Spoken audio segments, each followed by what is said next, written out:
Hello, everyone. This is Kent Rourke, and welcome to the very first episode of my POA podcast, Black Hand and Beyond. I want to thank the writer of that song, Don Varnell. He wrote that in Tennessee in 2010, and the POA youth that was at the convention performed that. So I thought that would be a good intro for our show, and we're going to use that every week. So we have some very special guests tonight. I'm going to bring on one of our guests right now. She's kind of a co-host tonight. So say hi, Ashley. Hello. There's Ashley McKenzie. She made the over-hour trip up here from Edmond to Enid, so it's a pretty straight shot. And we're coming live from Studio J, and I want to thank Shane Jackson. He's the owner and GSM here at he's standing right next to me. He helps me out. We do a podcast on Saturday nights about cars and selling vehicles. So he's helping me out. He set up all this great equipment. I named the studio Studio J after the Jacksons in honor of them. So we're going to have some great sponsors tonight. I'll talk about them a little later. Actually, Ashley's one of the sponsors. And Dr. Chocolate, a young colt in Wisconsin, is one of our sponsors. He's the colt on the intro page there. So the reason we named it Black Hand and Beyond is because, you know, we wanted to talk about the past, the present, and the future. So Black Hand represents the past, of course, and that 2-year-old colt, he's a yearling in that picture, Dr. Chocolate. He represents the present and the future. So we're going to talk about the subjects tonight are Black Hand and Ashley. You're a subject, Ashley, a co-host. You got a lot of titles tonight, I guess. So we're going to have a honored to be here for the very first podcast. Right, very first podcast, yeah. And just like me, Ashley grew up in POAs, and her siblings did, and she's a board of director, and I was a board of director for 2 terms. What are you on your first? I'm brand new. I'm a first year. freshman. Yeah, Yes. your first meeting was, yeah. Yes. Well, you didn't, yeah, that was the COVID meeting, but at least you got to go to Indianapolis, and that's good. So Got to see the home office. the home office. I was on the board when we voted about the home office. Yeah, it's so pretty neat I to used to see. go to meetings in a room about this big with 12 people, and you put Denny Brown and Harry Chestnut and me in there, you need a lot of Old Spice. So. But anyway, Ashley and I will be talking about her POA, journey later on. But the first subject is Black Hand tonight, of course. He was the number 1 POA. So in 1954 is when he was born, July 10th. So let's put him on the screen there. Did he go on there? There we go. You know, this is our first episode, so just bear with us. We have a lot of pictures of Black Hand.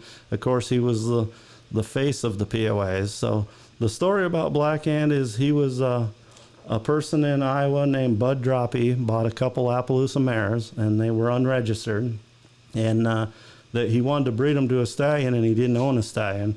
So he decided to breed them he had a little pony stallion. And so he figured the first foals would be a little easier for the fillies. They were 2-year-old fillies.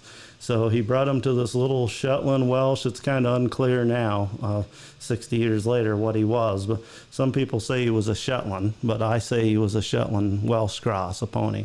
So out came a little black and white colt. Then the guy sold the mares to another person in Mason City, and that person knew Les Boomhauer. Les Boomhauer was a lawyer at the time. He had, at the time, 2 children. Later, him and Jean had more children, I believe. But Susie was 2 and Dan was 4 in 1954 when this colt was born. And out came this little spotted colt, and there he is now. I don't have any baby pictures of Black Hand. There he is later on. You know, he was a very smart horse. His disposition kind of set the way, the tone. And Les would write about that later on, that he seen his children playing with this little foal, and he was easier to work with than a big colt, and he wasn't as stubborn as a Shetland. So, and then his color just kind of added to it. Les had done some work for George Hatley, the executive secretary of the Appaloosas at the time, setting up the Midwest App Club. So he decided to start a breed. And can you imagine that, Ashley, starting a breed? I think about that all the time. Yeah, I mean, there's only a few, like the King Ranch started a cattle breed, Yeah. They have their own line of trucks, they're a famous ranch, biggest ranch in America. But there's a lawyer from Mason City, Iowa. I mean, not Des Moines, Iowa, not, Kansas City, Kansas, from little Mason City. And he started this little breed, and it took off. He put ads. At first, it was in his law firm, and the office was. And then they eventually bought an office or rented a space in Mason City. And the thing about Black Ant, as he grew up, he looked different in a lot of different views. I mean, sometimes he looked more pony, sometimes he looked a little Arabian. So people are saying hi to us already, so that's good. That brings us to our first trivia question. If you know me, I'm a trivia guy. So Black Ant's dam was registered by Mr. Boomhauer early on, like number 400 and something in the Appaloosa stud book. And her name, he named her Manitoba. But the Appaloosa Club had a typo, and they named her something else. So that's a trivia question. And the winner of that will receive a Dr. Chocolate T-shirt sent to you. Just tell me the size, and if they're in stock, we'll talk about Dr. Chocolate a little more and where he's going to be shown at and where he's at in Wisconsin. But so that's the first trivia question right there. So we do have another special guest tonight, and actually you and our other guest, Ashley, kind of have a connection. Oh. Yeah. Besides growing up in POAs, he got in at 4 because Black Ant was born. You got in what, about 6 or so? Yeah. Yeah. Mm-hmm. I got in about 8 or 9, so I'm the old guy of the bunch. But Mr. Boomhauer is going to be our guest tonight, and that's Dan Boomhauer. And let's get a picture of him here if I can find it. There he is. The B for Boomhauer. The iconic pictures. That's of POA. iconic. Yeah. So that's kind of the connection, because this picture and another picture of him, the one that's on the intro, you know, he's one of the most famous POA kids ever, really, mm-hmm. because of that picture. Mm-hmm. And you know, he's retired now. He's living in Apple Valley, Minnesota, and I talked to him for the very first time today, and getting ready for this show tonight. And the connection between him and you, Ashley, is that we're going to talk about this later, but when the Oren Mixer painting was done, mm-hmm. you were immortalized too. Yeah. In that you were a little kid in there, a little bigger than him maybe, but and we'll show pictures of that. So when I blew up the picture, I wish I could have been in Indianapolis. I would have taken a picture of the real, you know, oil painting, and would have got to see, you know, like the face and everything. But I took a copy of a copy from a book. So yeah, it's I'm getting a call right now. Goodness. All right, so let's take this and see. Now hopefully this will work, because it's not. We're brand new here. Okay, Dan, can you hear me? Yeah, I can. Can I call in on a different phone here? Yeah, call in, or let me call you, okay? I'm going to call you on that cell phone you gave me, okay? Okay, sounds all right. Good. I'll call you in a minute. Okay, thanks. So there he is. He was calling me on Facebook, so we're going to call. Can you do me a favor, Shane, and call him? Yeah. Let's see. Let me get. There we go. Just get to my phone, please, and call. That's the number right there. So, and we're going to have a lot of fun tonight, because this is our first show, and you know, I was either going to be cranky and in a bad mood. Shane won't let that happen. Ashley won't have. I'm looking at her smiling face. Or I was going to be over the ponies and rainbows. Oh my, you know, that's why we got into it. I love kids and I love ponies. There you go. And now we need to turn. It's up. Yep. You're fine. Can you hear it? Hopefully he answers. He just called on Facebook, so. Hello? Hey, Dan, this is Kent. Hi, Kent. Hey, how are you doing tonight? Good. Good. So we're live. We got some people watching here. You know, more people will watch throughout time. This will be on Facebook and YouTube now forever. So, not to get nervous or anything, but I just gave a big speech about you. We're looking at a picture of you with your chaps with the big B. So that was for Boomhauer, right? Not for Black Ant? Right. Yeah. Right. Yeah. How old do you think you were in that picture? I know you're not seeing it, but it's the iconic picture of early POAs. Right. I think I was probably 7 or 8 at that time. 7 or 8? Okay. All right. Well, that's cool. So, yeah. And do you remember when Black Hand was a baby, when he was a little bitty baby? No, I don't. You don't? But you remember him driving when your dad drove him and stuff? And right. yeah. He was a pretty smart pony, wasn't he? kind of Yeah, blue he ball, was. He was Up. yeah. very powerful. Very good. Very powerful, yeah. And at the time, our audience has to keep in mind the height limit was 52 inches. It's 56 now, and for a long time it was 54. And he was just a little under the 52, right? Was he like 51 or something like that? Yeah. Yeah, So, yes, he was. yeah, but I think your dad used him to train a lot of ponies, didn't he? Like bear paw and different young stuff for like in harness. Right. Yeah. Yeah, we're getting some cool comments in. That's good. So there's people from all over New York and stuff. That's one thing about POA, Dan. You know, I know that was your dad's dream. And when Black Hand sold in '63 and went to Washington, that was one of the things he had written about, was that he'd hoped he'd leave Iowa and go somewhere else and spread POA. You know, spread the breed, and he did. But the breed kind of took off anyway. But Black Hand was a huge part of that, of course. So. Right. Not to put you on the spot or anything, Dan, but just kind of go ahead. Any stories you can think of, or, you know, you kind of got free reign here. Okay. Do you want me to talk a little bit about my dad and the, you know, kind of an overview of the breed and that sort of thing, and then go into some personal stories? Or Right. Do you wanna... That would be perfect. Yep. I just Okay. did a little bit. I just mentioned he was an attorney, and I mentioned your mom's name, Jean, and I said I just mentioned the two kids that I knew of, Susie and you, and then that's all I've really done. So I just said it was Okay. surprising, you know, or cool in a small town like Mason City, Iowa, how a breed of animal, a registered breed, took off, you know, and how so many tens of thousands of people, including Ashley and I sitting here tonight, have been affected by that, you know, how it changed our life for the positive. So, yeah, just give us a little background about that. Sure. Well, it's been 52 years since I've been involved with the POA, but I remember it like it was yesterday. And you're right about Mason City. Mason City was a town of about 20,000 people.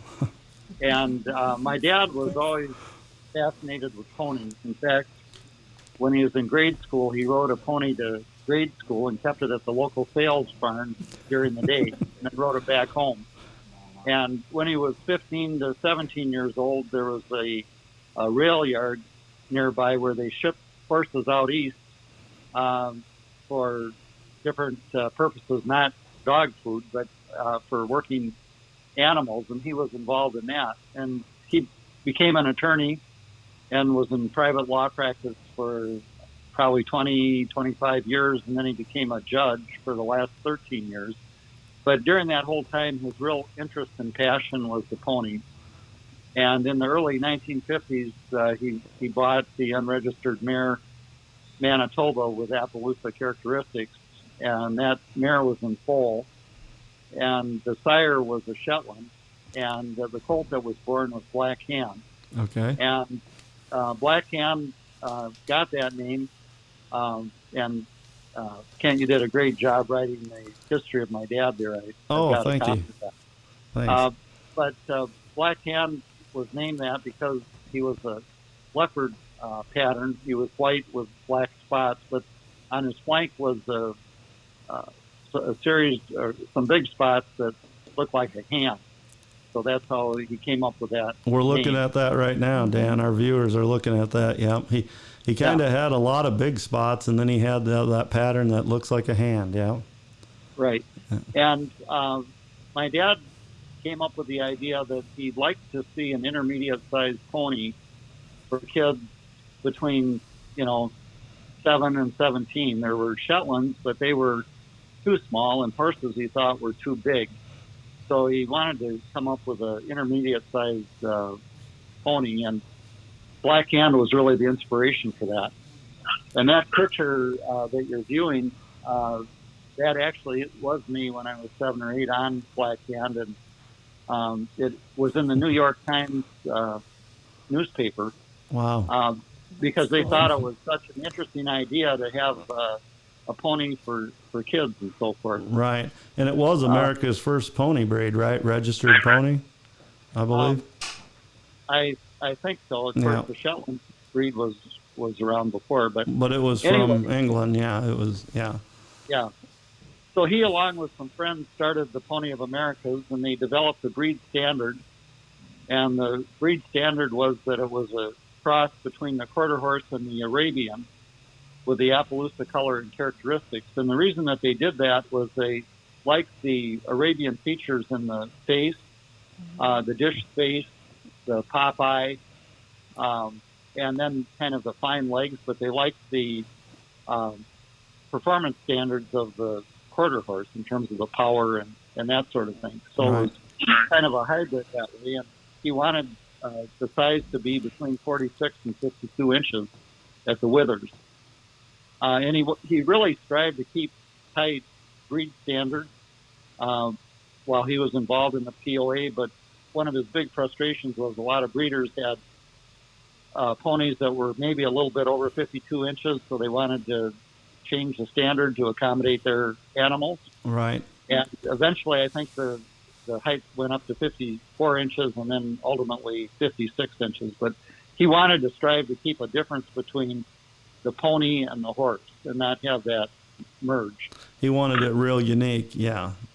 Yeah. Which it still is today, but I mean, a really top-notch POA at 56 inches or 14 hands, I mean, they move like a horse, like an Appaloosa. They're patterned like one, so it is hard to, a 14-hand POA is hard to recognize from an Appaloosa sometimes.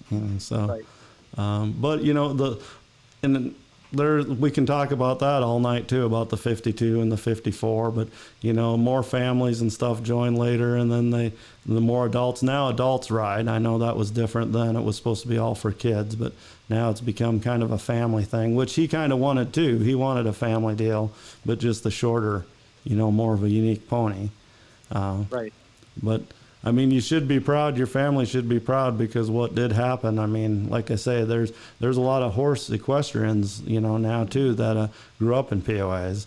And some of them say they grew up in a pony club, and some of them say they grew up in POAs. I know if I'm interviewed for something, or somebody at work asks me, "Oh, did you have horses?" I go, "Yeah, I had POAs." You know, and I know Ashley's not ashamed to say POAs, you know, or Pony of the Americas. So go ahead and just tell some stories, like later on, like some of your experiences, Dan, when you were maybe in your teens or. Sure. Yeah, so basically his law background helped him incorporate these state clubs throughout the United States, and then in France, England, and Australia. And, you know, during the 50s and 60s, I was actively involved in raising them and cleaning out the barn and training them and showing them. And the POAs that my dad bred won 18 international performance awards. And he got out of the business in 1963, but then he got into the mini pony business and showing ponies to carts and so forth. And in 1968, he won the international futurity at the American Royal. Wow. With drawn carriages. Okay. And he became an American horse show judge and judged classes throughout the Midwest, not only POAs, but horse shows as well. Okay. So he was fortunate to have spent 22 years in retirement following his passion.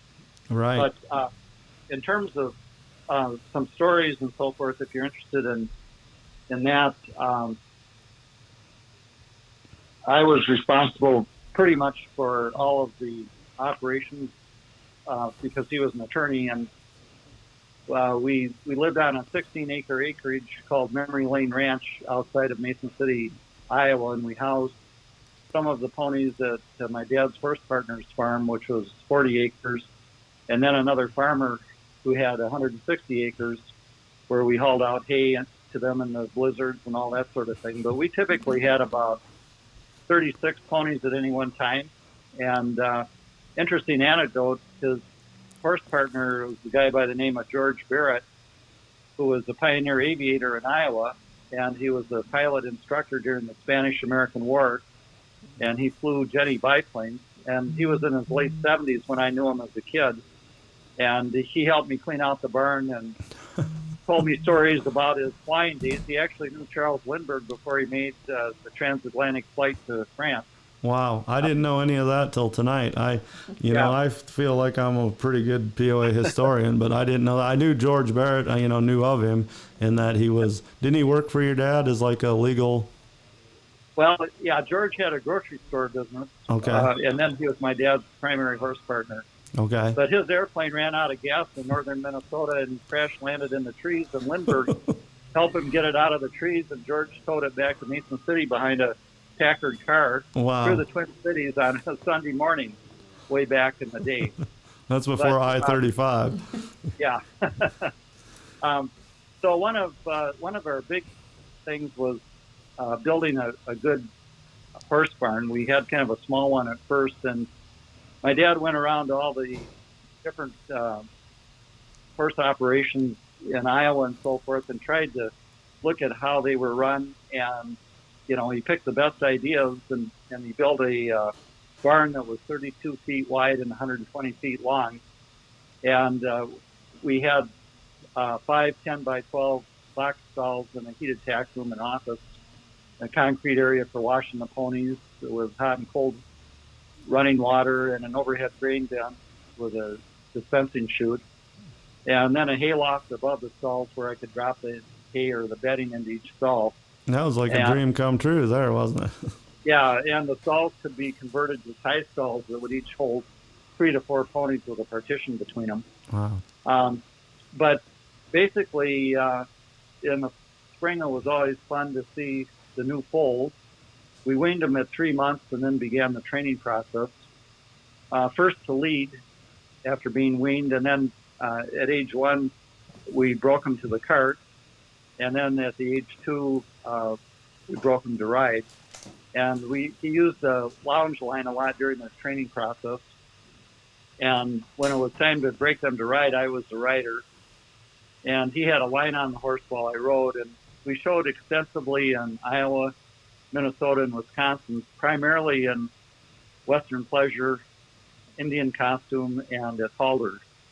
Right. And for the most part, these ponies were pretty inexperienced. I mean, they were just raised in our barn and so forth. We would turn up the radio, and in the old days, some of you may remember the Art Linkletter show. I'd turn that on, and people would clap, and we wanted to get them used to people clapping and noise and so forth. Right. But we ran into some problems when showing. I was on 2 runaways when I was in Indian costume class.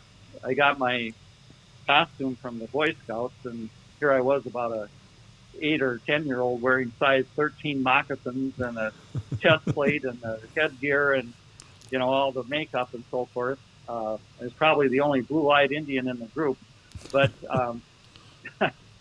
one was in Marshfield, Wisconsin. The cars were in a big circle, and the showing area was within that framework of the cars, and there's a big opening to go into the rink and another one to go outside, and there was a huge field outside beyond where the cars were parked, and the people clapped, and it scared this pony I was on, Hanzioa, and she took off, and there was no stopping her. She ran around the ring several times and was making a V-line to the open field, and some lady stood right in the middle of that opening and threw her arms up, and the pony came to a stop. So I think she might have saved my life. Well, that was lucky. I'm glad she did. So we're talking to you tonight. So the other time was at the Iowa State Fair, and we had worked the ponies and everything, and thought we had all of our bases covered. And we started showing an Indian costume about 10 o'clock at night. And as soon as we went into this domed hippodrome, they started shooting off the fireworks on the midway. And of course, the horses hadn't heard that before, and mine took off. And I was riding bareback, and all I had for bridle was, just because it was trying to be like the Indians rode, I just had a piece of leather through the horse's mouth. And if I wanted to go one rein, basically, so if I wanted to go to the right, I'd pull, and if I wanted to go to the left, I'd neck rein. And that pony took off and ran around that ring 3 times before I was able to get control of her. And my leg was just missing the edge of where the people were sitting by about a foot. And I just saw this blur of color. I mean, I couldn't even see people's faces. It seemed like we were going at 100 miles an hour. And there was a photographer from the Des Moines Register. They had where the ribbon girl was, and the judge was in the middle of the rink, and they had a little bit of a fence around that. Well, he got outside of that fence and into the area where this pony was running, and he got down to take a picture of it. He thought I was acting like an Indian putting on a little show or something. And this pony made a beeline for him, and I was pulling, trying to get her under control, and he finally realized I was on a runaway, and he grabbed his camera and jumped out of the way just as she went streaking by. So that was another one where my heart was beating pretty fast. Well, that was a great story, yeah. But I'm sure that, many of the people in your audience if you've been around ponies very much, you've been bit, kicked, Right. On runaways, that sort of thing. Well, my co-host tonight, she grew up in POAs. Her name's Ashley McKenzie. She runs the stables in Edmond, Oklahoma, and she deals with all ages of kids and, green peas all the way up to national champion, multiple national champion kids. So I know she has a lot of stories. Oh, yes. About that. She was over there smiling, Dan, when you were telling that. So she got into POAs when she was about 6. So I won't say her age now, but she has a daughter who's your daughter's what? She's 5 years old. 5 years old. Okay. She'll be competing in her 5th national show this summer. Oh, wow. I can never remember how old Ella is because she's been to 5, would be 5, and she is 5. So yeah, we have pictures of her tonight all the way from a little baby. So. Great. Well, Dan, it's been great. I probably need to move on, but I'll probably have you back as a guest again. And so your dad was a horse judge, and he was a judicial judge, right? After his law firm, was he a district judge or a federal or what? Yeah, he was the state district court judge. Okay. Well, it was an honor when I was asked to write his POA obituary. I just went to the Mason City thing, or online, I believe, already at that time, and did some background from his personal life, and then I mixed that in with his POA life, and I found out he'd written a book about Shetlands that I'd learned at that time. I didn't know that. So that's one of my goals in life, is to try to find that book. I don't think it's in print anymore, but yeah. Well, I have one copy of that left. If you want it, I could. I was hoping you'd have a couple copies. Yeah. We have it around here somewhere, don't we? Yeah. If you want to send me your address, I'd be happy to send it to you. Well, that's worth doing Black Hand and Beyond right there. So, because I've been looking for that book for 10 years. So, thanks a lot. Yeah, unfortunately, he had a lot of them printed up, and it wasn't a huge seller. And we had about 300 or 400 of them at the old house, and he ended up just throwing most of those away. Oh, man. Well, I wrote a book about POAs when the quarter horse, actually Western Horseman, was doing a series about legendary quarter horses, and then they did one about Appaloosas and Arabians even, and then rodeo stars. Well, I did one about POA stallions, and so I know your dad's pain, because it was hard to get backing, and the club didn't really want to get involved at the time, and I had to find, I found a publisher actually in Stillwater, Oklahoma, and I was living in Minnesota at the time. So, and Stillwater's just down the road from where we are tonight. But, we printed up a bunch of copies, and I think, we sold probably less than 1,000 copies. And people ask me monthly now, people that weren't even in POAs, and some of Ashley's customers, and some show moms and kids, they where can I get one of those books? But at the time, it seemed like there just wasn't a big enough market for it. But so, best POA book ever, somebody just wrote. I don't know who wrote that, but all right, Dan. Well, I definitely will. I'll probably call you again and talk about the show. I'll call you this week. It was sure an honor to talk to you, and your family should be proud again of what your mom and dad accomplished, because she was part of it too, I know. And right. Yeah, it was a pleasure talking to you, and I hope everybody enjoys it as much as I did. It's been a huge influence on my life, and it was just a great time to be involved in that. Okay. All right. Well, thanks a lot, Dan, for being a guest. All right. Have a good evening. You're welcome. Bye, everybody. Bye. So that was Dan Boomhauer calling from Apple Valley, Minnesota. He grew up in, of course, Mason City, Iowa.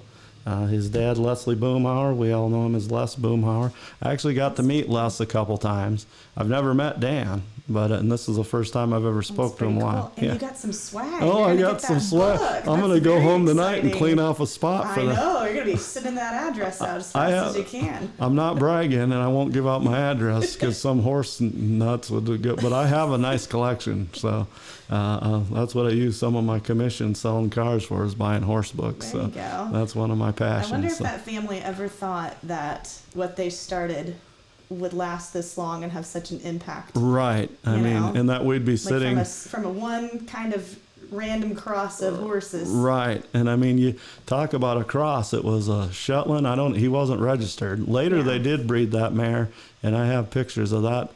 They bred the mare to a registered Shetland, and let's see if we can find him here. You get to see all these pictures as I'm running through. There he is, right there. The name of that POA. Bear with me here. I know it's K&M's. Tonka Mono. He was owned by the Murfelds, who was the ninth people to get in, but he was by a Shetland, a registered Shetland, had a number and everything, and then out of Manitoba. So they were trying to capture on the black hand. Similar spot pattern. it looks Right, like you there. know. And, you know, later on when the Appaloosas came in and stuff, and that pattern kind of fell, you know, even today. Yeah. They don't like that color as much. They want the dark colors and the bold patterns. I like it. Well, it still has spots, and guess what? It's still an Appaloosa. So I got another one here. Let's see. Now that right there, that was Dan, the man we were just talking to, as a young teenager. And I was describing this picture to him today, and he said, "Well, it's a wagon, right?" And I said, "Or a cart." He was, and I said, "Well, it says you won the national." Back then, they called it the international for you kids that go to the Congress. It was the international show, and that was probably in '60, something like that, '61. And that's a black hands baby, and they called it buckboard, is what the name of the class was. So, and it was actually a class at the international show. So. I love looking through old magazines and seeing what classes we used Oh, to right, have. right. And Well, the you know, entry forms. right, and it's changed so much, and you know the structure's still there. Yeah. But especially, you know, then you had JPFC, and then, you know, now you have the lead line everything. Mm-hmm. You know, I'm glad I'm not showing right now. I wouldn't be able to run with my kid. I'd be like, "Sorry, you're gonna lose, buddy." See, I used to lead line games before it was just walk trot, where you Right. had to. You had to run. Oh, yeah. You had to put on your I was Nikes in and much go. better shape. Right. So the stallion we're looking at right here, he was a 14-hand registered Appaloosa stallion, and I mentioned earlier that Manitoba had a sister, and that the person from Iowa before Les got the mare had two fillies. Well, one of the fillies was bred to an Appaloosa stallion, and this was the result. And since he was only 14 hands, he ended up being in POAs. You know, they bred him to POAs. Now you got to keep in mind as we look at, now there's Les and George Barrett. That's the man he was talking about. They were partners. And in 1963, they decided to, separate there and kind of get out. George was the executive secretary. He had a young family. I mean, Les was executive secretary, a young family, and he was a practicing attorney. So, I mean, it was a lot of time. You know, he didn't have much free time on his hands, and Black Hand was fairly popular. So they decided to sell Black Hand. And they had a sale in February, I believe it was like February 6th or 8th, something like that, in 1963, and just of their POAs. And Black Hand sold for $7,750, which was a big price because you're buying a baseball card. You know, he was Yeah. still a living, breathing stallion, and he was broke to ride and drive, but you were buying the number one registered animal of that breed. So another POA wouldn't sell more than that till 1982 at an auction when Pokey Plotted sold for $8,000. But that's the two gentlemen there, and that's a painting of Black Hand. I seen that in the office. I don't know if it's in the new office, but that painting was in the. It's not very big. It's not like the Orrin Mixer painting, but now you got to keep in mind when you look at some of these. Again, the height was 52, the height limit, and Black Hand was breeding like 46 and 47-inch Shetland, and just a lot of black pony mares that were round. They didn't have a lot of leg muscles, you know. But like this filly, she won her class a couple times. She won as a baby, and she ended up being Bear Paw 2's mother. That's Hand Shasha for people that remember history. So, and then this was my favorite Black Hand daughter here. This was Wachette, I believe is how you say her name, Hans Wachette. And Les actually wrote when they sold her that he felt like she could be put in condition and be a grand champion. You know, she never was, but again, she won. There's two famous things about Black Hand besides being the first POA ever registered and the foundation and all that. He, at one time or another, every stallion that he showed against, he defeated them. If they defeated him, he came back and beat them. So, and then another thing is up to about 1962, every foal that he had that showed at the International, again, the Congress now, won its halter class. So that was that was why he was in demand too. So, and here's another one again, her mother was I think Nina or something, like a 47-inch black, and so Black Hand had to try to help the heads out. Now this picture is a historic picture. Black Hand's getting a little older here. This is the trip when he left Iowa and headed to Washington. And that picture is in Butte, Montana, in front of the Corrette Ranch's barn. And Bob Corrette will be a topic probably episode 3 or 4, Corrette Scottish Chieftain. So we're about ready to wrap up on Black Hand. I just want to show a little more of some of his foals. And, there again is Dan. And that's, I believe that's Bear Paw. Let's see, that's Black Hand 2 right there. That's Black Hand 2, the one with the dark legs. And then that's that stallion we talked about. There's another Black Hand. There's Bear Paw 2. Now, I don't have it tonight, but when I talk about George Bishop and the St. Nick's ponies, everybody remembers the St. Nick's ponies. There's a famous picture. It should be in the museum someday. George Bishop was a famous promoter. He was an oil man, a businessman, and he set up a stage picture of this horse when he was an age stallion with an elk on his back, like packing an elk. Yeah, and to show that POAs could do anything. Yeah. And I've showed that picture in some of the previous things I've tried to do. I hope you're enjoying this show. We got some time left. There's no time limits. Ashley and I are here just having fun, and it's called My POA Podcast. I'm Kent Rourke, and Black Hand and Beyond is the title. So I got about 25 topics lined up. So over the week. Yeah. So I don't know how many times you can make the track, but I mean, I would just like to, when we get to going over your history with the breed. That'll be like episode 20. You I'll sit over there then, and you can run the show. So that's going to be about episode 20. I planned that. So here's one of the most famous Black Hand descendants. There's actually still, I bet there's POAs in Ashley's barn down there at Silver Wind Stable that traces back to Black Hand. Now, more of them would trace to like Siri Chief. He's next week's topic. He's number 2. But this was GR's Raindrop. She was the first grand champion mare ever. And that's Keystone. He went in the Hall of Fame right away. Keystone and Les Boomhauer was the first 2 inductees for people in 1990, the first year it was existed. And this is a famous mare. This was at the 1970 International Show in California. And that filly, I think, is GR's Mini Bar, Mini Jet, one of those. But anyway, she won her class. They won mare and foal. That mare won a bunch of stuff. There she is with one of the stones. And she sold for a lot of money several times. Again, was a famous, and she was a granddaughter. She was by Hans Tamanas.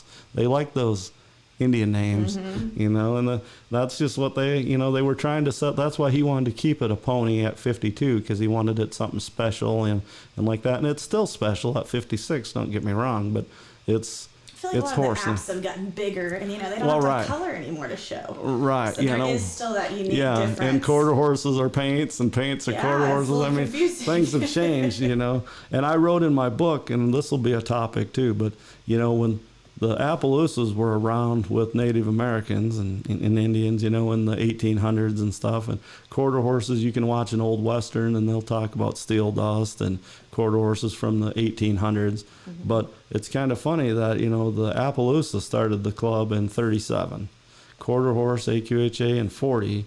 POA was pretty close in 54, December 10th of 54, but they only had one little baby. Yeah. Where the Appaloosa had, Native Americans had been breeding the wildest colored one to the fastest one and stuff like that for years, for 100 years. And quarter horse people the same way. They were breeding the best of the best. So even though they didn't have a registry, the POA had to gleam onto a bunch of ponies and small Appaloosas and cross to try to get a type, and they didn't have a set type. So, and then the first couple stallions, they helped do that, and we'll be talking about that over like Danny Boy and Dragon. I know everyone loves Dragon because of the books and stuff.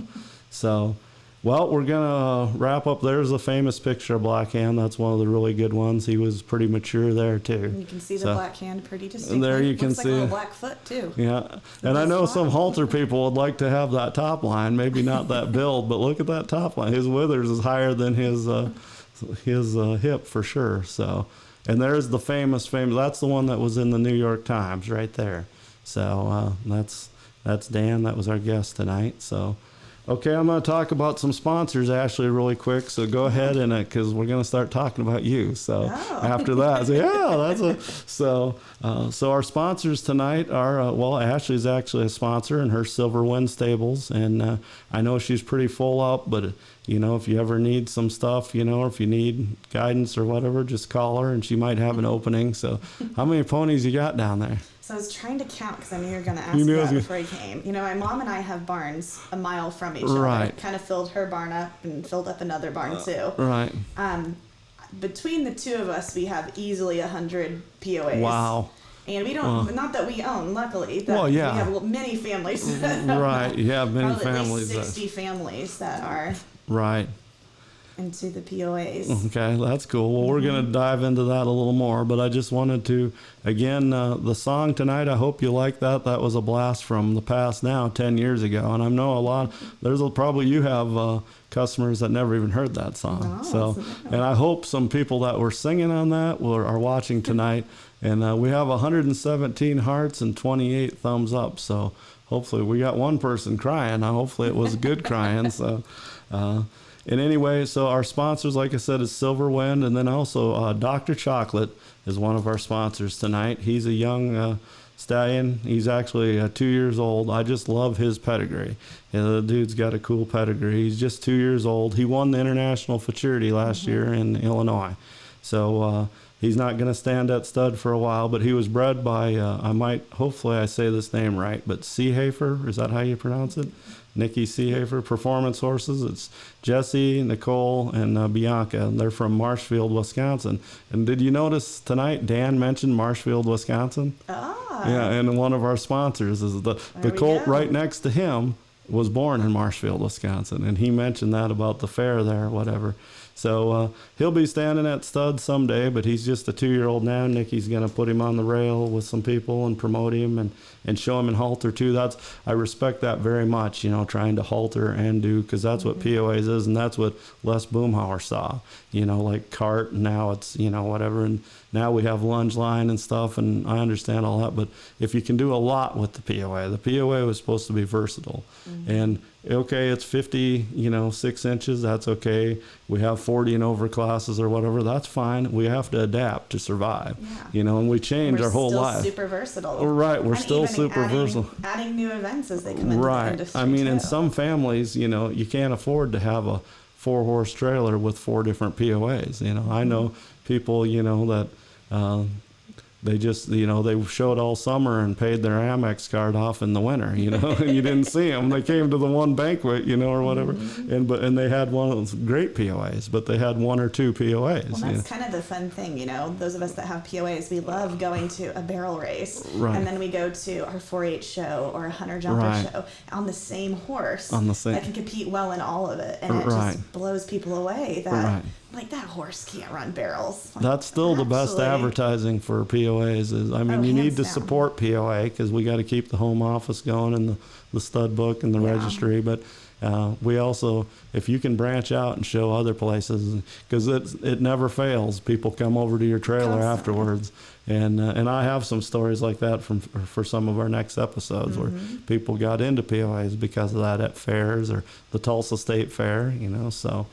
All right, well, I think I gave a due to our sponsors. We're going to, Ashley brought us some swag too. I did. She stopped and picked up some stuff. So, and eventually, I don't want to make this like some podcasts where I just keep talking about a horse or whatever, and he won this and that, and then they pay me $100 for that or something. I don't want to turn that into, but like we were talking earlier off there, I would like to make a little money on the show to buy some shirts to give away and some Anybody hats. wants to donate any cool swag. Yeah, or donate some cool swag, and just so it ain't a rare book like Dan donated, then that's gonna stay in my collection. But if you, and I'll give you a shout out. We're next week our episode's gonna be Siri Chief and Lindsay Peaton. So there again, Siri Chief, and then a young person that grew up in POAs, much like yourself, and now she trains and stuff. And so, but now this portion of the show, who is that kid? It's a fuzzy photo, but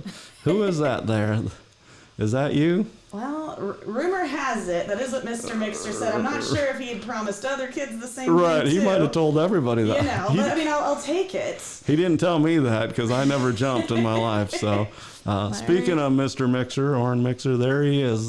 Tell me about that photograph. So I was blessed to live just 5 minutes from Orrin Mixer's ranch. Wow. And super cool place. If any of his pictures you see, you can tell right where they were painted because it's what he saw outside of his studio. Right. That's the backdrop for it. So we were lucky enough.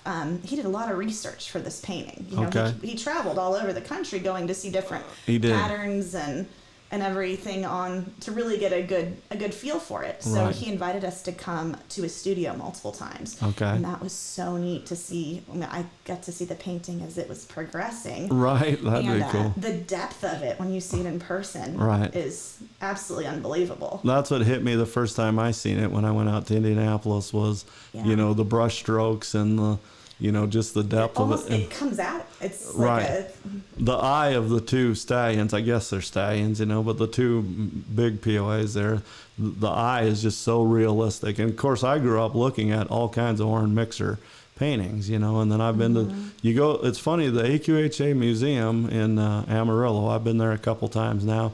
It has some of his artwork, but if you're fortunate enough to go to the AQHA registry, they have a lot more. The halls are just lined with lined with them, and the Palomino and the quarter horse and stuff, and then he did a lot of work for people, like POA too, but just for individual people promoting their stallions, absolutely. like EasyJet and all kinds He of gave them. me a lot of prints. I have a Mr. Impressive print that he signed and a bunch of things. Every time he went there, it's like, How you doing, Ashley? Yeah, I like, need some swag. it says to Ashley. Yeah, it Maybe I says can to make a Ashley. picture Well, of it. that's my middle name, Kent Ashley Rourke. No, it's not. But so there's that picture again. What's your sister's name? Allison. There? Allison. She grew up in POAs too, and you got kind of a famous little sister too, don't you? We better give her some Yeah, Elena. credit. Elena, yeah, she won about 1 million classes Oh, yes. on a mare with some socks. So, yeah, HMH, what's her name? Super Socks. Yeah, I know her name. She's probably the winningest POA ever at the Congress and National Show. I'm the one that keeps track of that. And, when I started it, I was 21 years old and, I didn't have anybody there holding my hand. Now everybody, not to knock people, but everybody's a critic. Why didn't you do this? Why didn't you I was sitting on a couch in, sweatpants with a notebook like this. Yeah. You know what I mean? And I looked up every national show that ever happened since 59. It's very important history that Right, we are and also that glad you mare, kept. she wasn't even born yet when I Yeah. did that. She wasn't even. Well, you know her story. She was born solid. And Right. when she was born and had a ruptured bladder. Oh wow. And Hank and Mary Helen Frieders, who bred him, and Hank said, okay, solid filly operation, like we're going to put her down. And Mary Helen said, absolutely not. Right. We're not going to do this. And luckily they didn't, because she ended up being a great mare for our family, and she's Right. still teaching lessons to this She's day. still teaching lessons. Yeah. And that's a good story because he only had a couple mares, Hank. He became a board of director. And I listened to him at a convention one time give a little seminar about bits. Yes. And I learned, now I never was a rider, I never rode in a show. I was a historian all the time and a breeder, and a researcher. But I learned more about bits in about 20 minutes. The man was designed very bits knowledgeable. and- Yeah, very knowledgeable guy. But he had a small Appaloosa mare, and that was Sox's mother.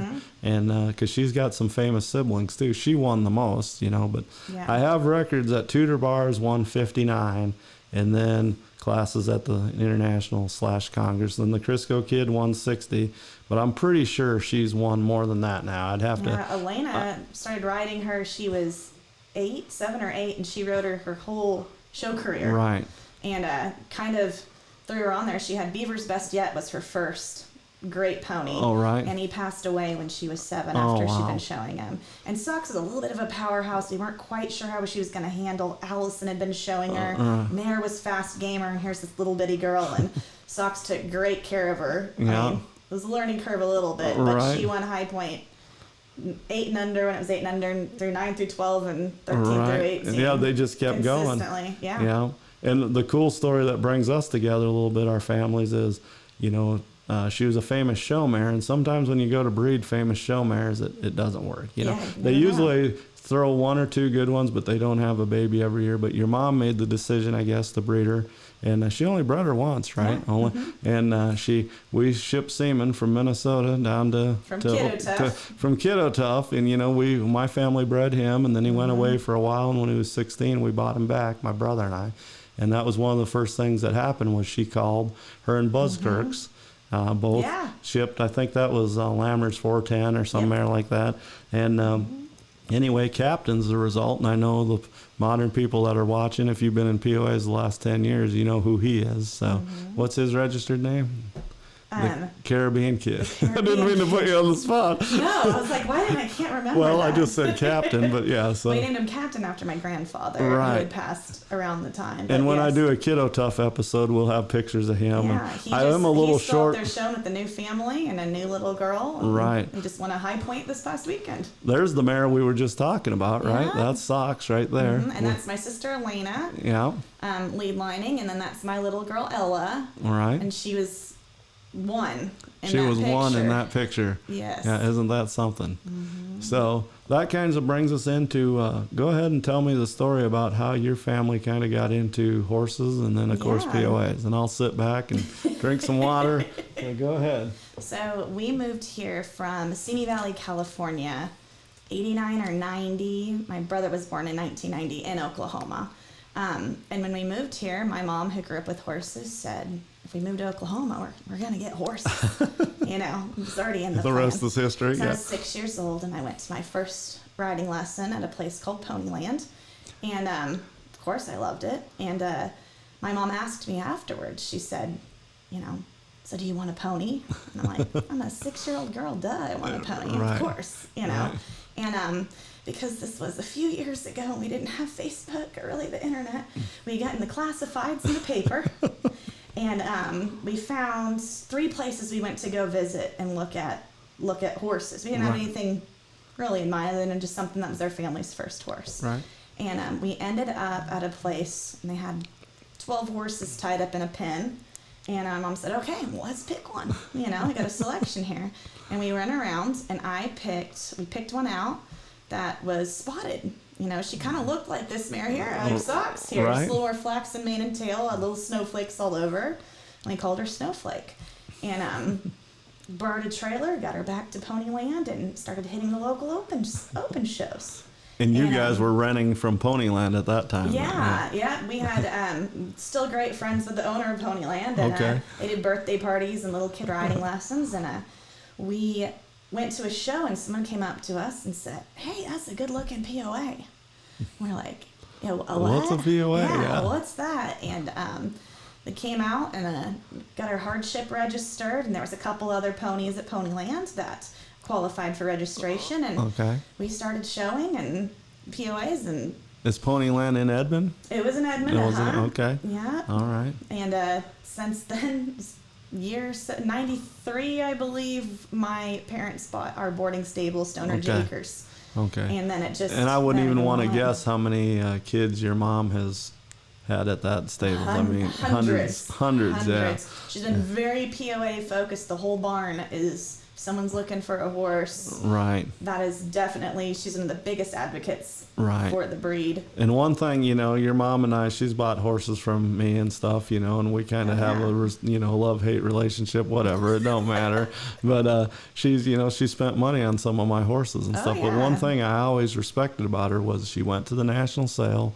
She would buy weanlings. She would buy all kinds of stuff. But Yeah. I mean, she'd buy elsewhere too, but she would bring home weanlings back to Oklahoma, and sometimes she might not keep them very long, but that's the whole thing about that sale. Yeah. I'm kind of plugging the sale now because we need that sale. Oh, yeah. And It's one of my when I say favorite we, things. the POAC needs that sale. I mean, it's a revenue generator, and it spreads the POA blood just like Blackhand going to Washington. Oh, absolutely. She would take those colts and fillies. They might be from South Dakota, Minnesota, like she bought from me. She bought that one filly for $400 from me. She was Mm-hmm. 40 inches, 40 and a quarter, the Diamond Bucks kid, and no one looked at her. She was built perfect, Oh, and I she remember cute head, but distinctly she getting wouldn't that have won horse. any show because she was tiny. And your mom seen her, and I mean, $400, that's gas money, you know. Oh, yeah. And she's won many classes now at the And then Congress. do you remember who we bought the next year? Yeah, Get Her Done Kid. the Get Her Done kid, yeah. And I've seen him, and I've judged him. Yeah, And I've he's judged still him at in our Cherokee stables. and stuff, and I'm like, yeah, he's a good jumper and stuff, and he's a beautiful looking. Well, I gotta say it, I bred him. You know, Yeah. he's No, he really is. He's a stunning. he's a cool, yeah. He never really made it in the mainstream POAs so much, but she showed at your place and in different things, yeah. you know, in open shows, and he's a pretty POA. But yeah, so but anyway, let's kind of start talking about Silver Wind and what you're doing, and I'm just gonna stop you for a minute because I want to say something about you and basically the national show. I mean, maybe I'm overstating this, but you've really helped the national show the last couple of years. I mean, your We have a lot of influence. people that like to go to that show. Right. And you know, if you took your stables away, like if you weren't there, I mean, the show wouldn't have made, you know, the money it made, and it wouldn't have the entries. So, I mean, I honor you for that, because that's just like your mom with the sale. Of course, she brings kids to the show too, Oh, but yes. you bring, and another thing, and then I'll let you talk, but I am the host. So anyway, even though you drove over an hour to get here.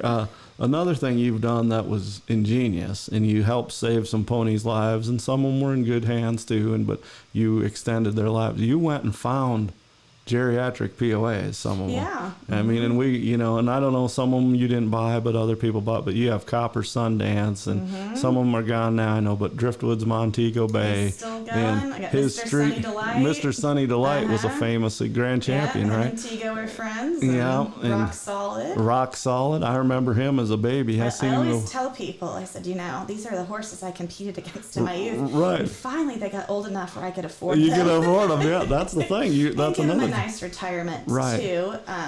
A lot of them, they still do like little pony rides if they're older or something that keeps Right. them active. Right. Well, you have his street kid there, and I've judged him at some of your Oh, yes, he's training shows. my champion maker. He's your packer, yeah. He has he's generally the, a handful of kids that show him every year at Right. Congress. And if someone's horse gets hurt, even if we don't know him, Right. he's the one I can go take him in whatever class, and he's going to take what's care that of you. award they come up with a few years ago? He needs that award, you Oh, know, yeah. that pony award, because He's a he good may boy. not be this and that, but yeah, he's helped so many kids. Mm-hmm. But you just kind of filled your stables with that, you know, with Yeah. POAs like that.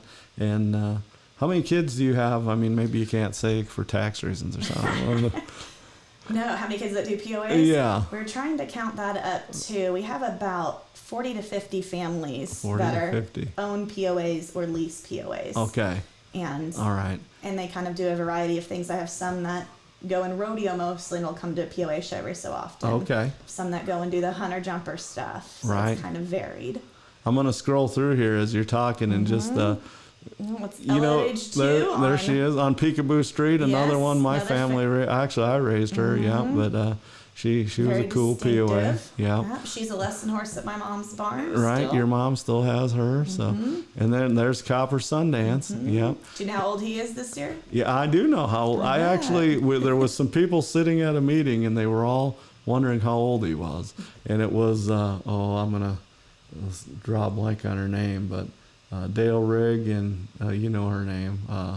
Anyway, and then and John Berger, and there was some other people, and I said, I think he was born in '85, and this would have been in the 2000s, and that's when they were starting that oldest pony Yep. deal. And they went in and looked. Missy Korn was there, and she was running the show, or for the office, and they pulled his registration thing in '85. So Yeah. and he's still going. He is in great health. He has the best family, the Belotes that own the him. Belotes, yeah. If you want to be a horse owned by somebody, that's the That's family. a good family, Oh, yes. yeah. Well, that's and that's your daughter there again, Yeah. right? Yeah, these are all pictures of her. I noticed Ashley, you must be a little shy because I asked for pictures and you sent 10 of her and only one of I'm you. not going to lead liner. You know how kids are listening to their own parents. I understand It's a lot that. easier to be the mom Right. that takes the pictures. And I remember him in South Dakota. I believe it was the Likeness family. Yeah, they Micah showed and him. his family came down. Okay, I think it was 2 Micah. or 3 years ago to see him at nationals at Congress. Right. And that was such a cool thing. Mike and I grew up showing together, and to see him get to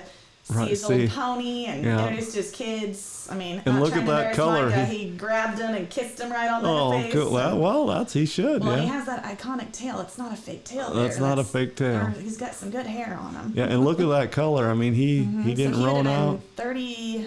What was this? 34 in that picture. 34 in that Yeah. picture. Yeah. It's pretty Yeah, good. wow. Yeah. So let's move on to another one. There's a little more modern POA now, but he's Yeah. making a name for himself.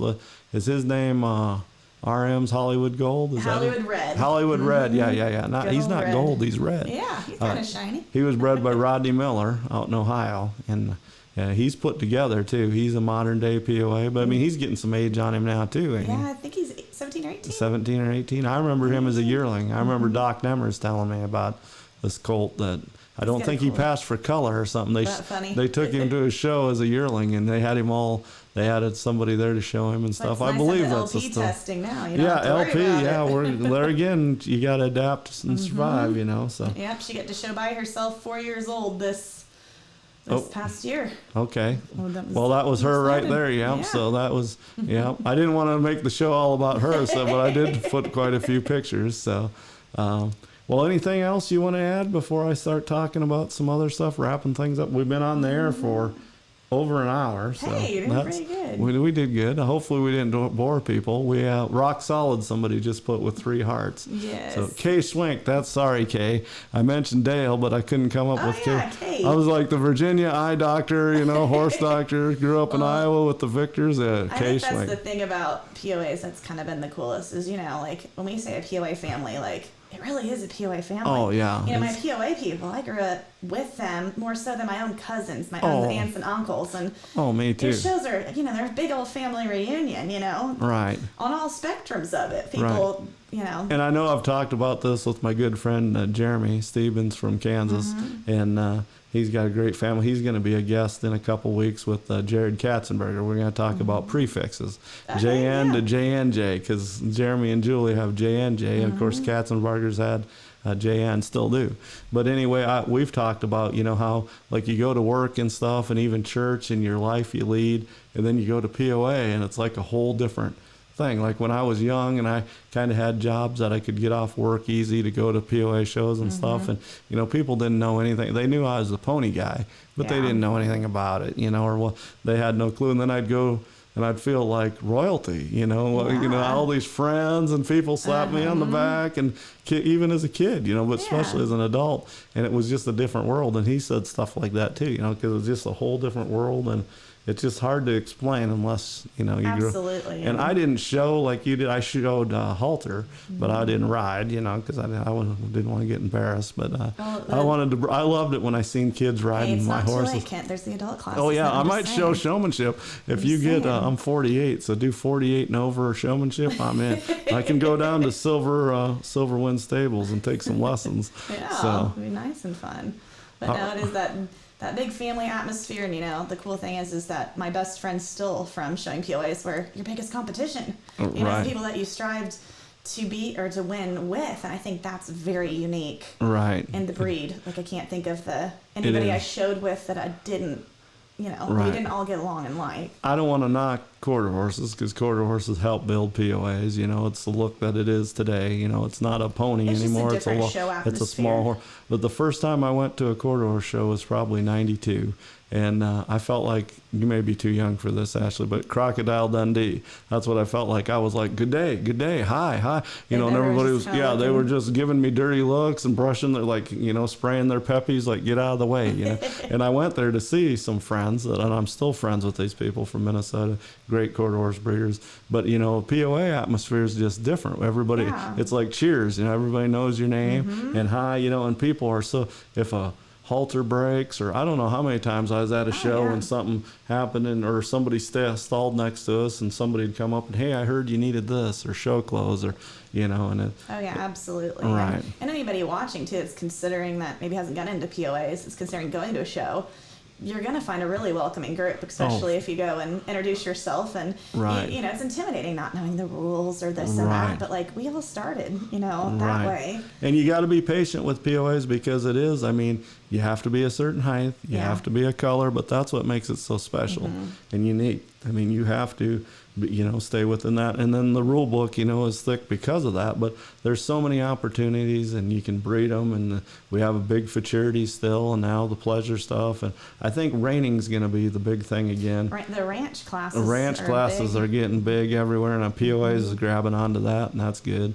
And I hope They're reining. selling for some pretty big bucks Oh in the yeah, ranch world yeah, now. in the ranch world, we need some of those to sell in Illinois or wherever the I don't know, you might be able international to is. afford them still. Well, yeah, and that's another thing we might wrap up with that.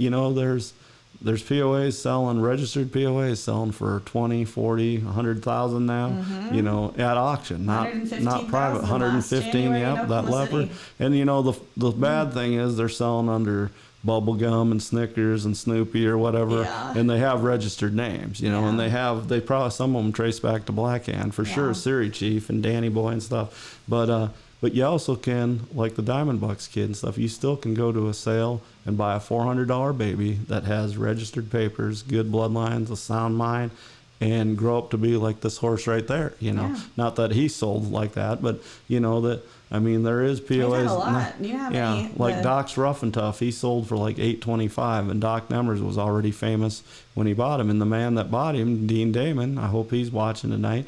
He, Some he Dean made ponies. him a grand champion twice as a yearling and a 2-year-old, and he bought him for $825 at the Yeah. national sale. Well, we went, I can't remember what year it was. It was when I first had Silverwind, and the first year we went up and was buying for clients. Yeah. I think I bought 10 weanlings. 10 weanlings. I had almost 30 that we bought that year, and the next year remember we that. exceeded 30. Yeah. But it was really fun. We just brought the babies back. I had a couple from the Spencers that I bought too. Right. Turned them loose in a pen, and people just picked out their babies. Right. And they were great prices to get started in Oh, it yeah. too.